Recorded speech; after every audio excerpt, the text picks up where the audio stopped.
country, on my word, will not carry goals. No, for then we should be colliers. I mean, and we being collar will draw. Aye, while you live, draw your neck out of collar. I strike quickly being moved. But thou art not quickly moved to strike. A dog of the house of Montague moves me. To move is to stir, and to be valiant is to stand. Therefore, if thou art moved, thou runst away. A dog of that house shall move me to stand, and I will take the wall of any man or maid of Montague's.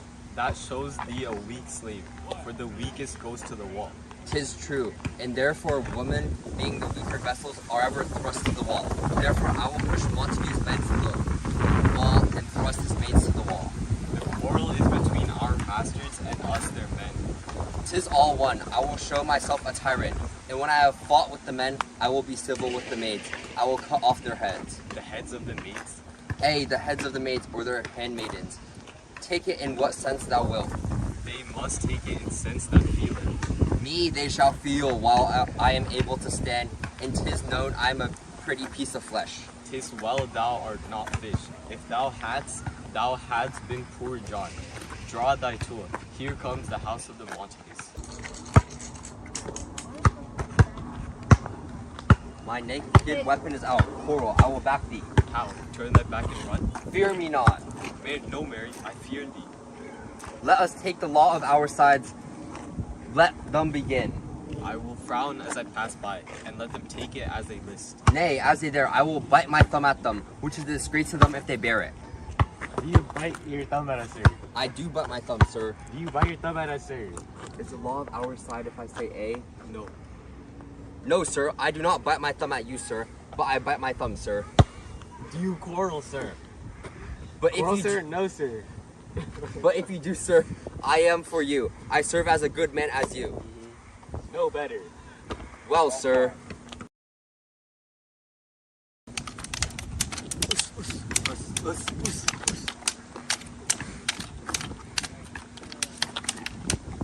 Say better. Here comes one of our master's kinsmen. Yes, better, sir.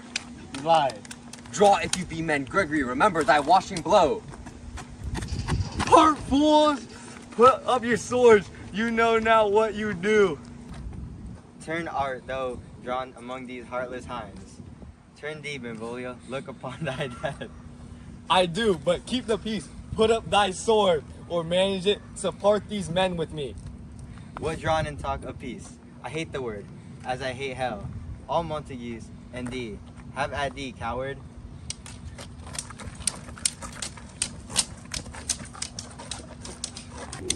Down with the Capulets, down with the Montagues!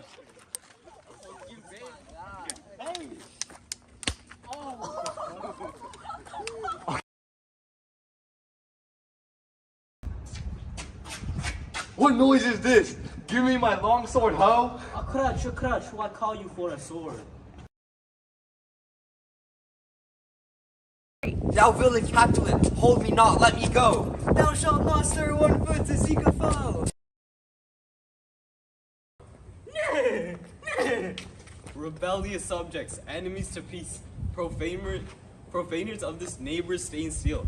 Will they not hear? What ho, you men, you beasts, that quench the fire of your perfidious rage, with purple fountains issuing from your veins, on pain of torture from those bloody hands. Throw your mistempered weapons to the ground, and hear the sentence of your moved prince. 3 civil brawls bred of an airy word. By thee, old Capulet and Montague, have thrice disturbed the quiet of our streets, and made Verana's ancient citizens cast by their grave the seeming ornaments. To wield old partisans in hands as old, cankered with peace, to part your cankered hate. If you ever disturb our streets again, your lives shall pay the forfeit of the peace. For this time all the rest depart away. You, Capulet, shall go along with me. And Montague, come you this afternoon, to know our father pleasure in this case. To old Freetown, our common judgment place. Once more, on pain of death, all men depart. Who set this ancient quarrel new abroach? Speak, nephew. Were you where it began? Here were the servants of your adversary, and yours. The close fighting ere I did approach, I drew to part them, and the instant came. The fiery Sybil with his sword prepared, which as he breathed defiance to my ears. He swung about his head and cut the winds, who nothing hurt withal hissed him in scorn. While we were interchanging thrusts and blows, came more and more, fought part on part, till the prince who parted either apart. Oh, where's Romeo? Saw you him today? Right glad I am he was not to this fray. Madam, an hour before the warship sun peered forth the golden window of the east. A troubled mind drove me to walk around where underneath the grove of sycamore the westward rooteth from this city side. So early walking did I see your son. Towards him I made, but he was ware of me, and stole into the covert of the wood. I, measuring his affections by my own, which then most sought where the most might not be found, being one too many by my wary self, pursued my humor, not pursuing his, and gladly shunned who gladly fled from me. Many a morning hath he been seen, with tears augmenting the fresh morning's dew, adding to clouds more clouds with his deep sighs, but also soon all the cheering sun should in the furthest east begin to draw. The shady curtains from Aurora's bed, away from light steals home my heavy sun, in private in his chamber pens him, shut up his windows, locks fair daylight out, and makes himself an artificial night. Black and portentous must his humor prove, unless good counsel may the cause remove. My noble uncle, do you know the cause? I neither know if nor can learn of him, Have you importuned him by any means? both by myself and many other friends, but he, his own affection's counselor, is to him, I will not say how true, but to himself so secret and close, so far from sounding discovery, as if the bud bit with envious worm, ere he can spread his sweet leaves to the air, or dedicate his beauty to the same. Could we but learn from where his sorrows grow, we would as willingly give cure as no.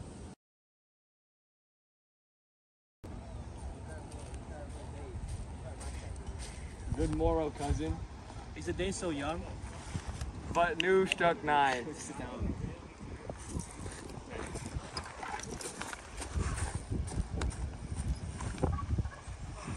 Hey, me sad hours seem was that my father that went head so fast? It was. What sadness lengthens Romeo's hours? Not having that which having makes them short. In love? Out. Of love? Out of her favor where I am in love. Alas, that love so gentle in his view should be so tyrannous and rough in proof. Alas, I love which view is but still. Shall we not I see pathways to his will? Where shall we dine, O me? What free was here? Yet tell me not, for I have heard it all. Here's much new hate, but more of love. Why then, O brawling love, O loving hate, will anything of nothing first create? O heavy lightness, serious vanity, misshapen chaos of well-seeming form, fetter of lead, bright smoke, cold fire, sick health, still waking sleep, that is not what it is. This is love. I that feel no love in this. Though not laugh. No, cuz, I rather weep. Good at heart at what? At thy good's heart oppression. Why such is love's transgression. Griefs of mine, own life, all lie heavy in my breast, which thou will propagate to have it pressed. With more of thine, this love that thou hast shown, doth add more grief to much mine of his own. Love is smoke made with the fumes of sighs, being purged the fire sparkling lovers' eyes, being vexed, the sea nourished loving tears. What is it else? A madness most discreet, a choking gall and a preserving sweet. For farewell, my cuz. Soft, I will go along, and if you leave me so, you do me wrong. That I have lost myself. I am not here. This is not Romeo. It's some utter weird. Tell me in sadness, who is that you love? What shall I groan and so deep? Grown? Why no, but sadly, tell me who. A sick man in sadness makes his will. A word ill urged to one that is so ill. In sadness, cousin, I do love a woman. I aim so near when I suppose you love. A right good mark man, then she's fair I love. A right fair mark, fair cuz is soonest hit. Oh, in that hit you missed. She'll not be hit. Of Cupid's arrow, she hath Diane's wit. And in strong proof of chastity, well armed. From love's sweet childish vow she lives unharmed.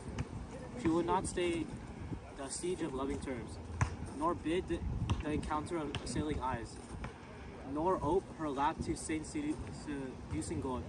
Oh, she is rich in beauty, only poor, that when she dies, with beauty dies her store. Then she hath sworn that she will still live chaste.